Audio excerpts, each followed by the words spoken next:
në ato momente në një bank të nivelit të dytë se ka veprime për të kryer dhe ndodh një tentativ grabitje apo një grabitje. Si duhet reagoj qytetari që ndodhet aty në kohën e gabuar, në vendin e gabuar, le të themi?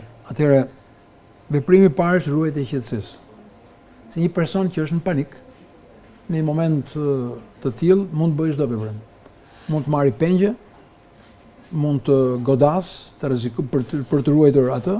Kur dikush e filmon që po thot po raporton, mund ta ekzekutojë dhe do shumë kujdes, pra të mos filmonin, mos përdorin celularët, të ruajnë qetësinë e me radhë dhe këto janë elementë shumë të rëndësishëm të momentit fillestar. Të mos bëjnë rezistencë në ato momente, nëse personi është armatosur. Po mund të hysh dhe me një lodër, mund të imitosh dhe themi kemi armën.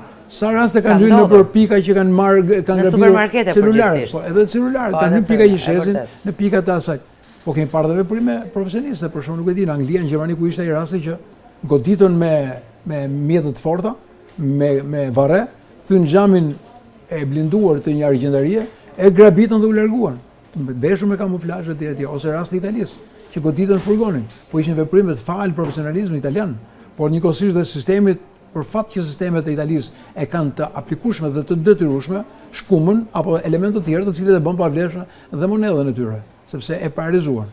Por në përgjithësi, pikat më dobta të furgonit është lartësia. Dhe në pjesën kur i kanë pas sulmuar, pak Italia ka eksperienca të goditës, godasin çatin, sepse është pjesa më e dobët, më pak e ekspozuar në raport me frontet e automjetit.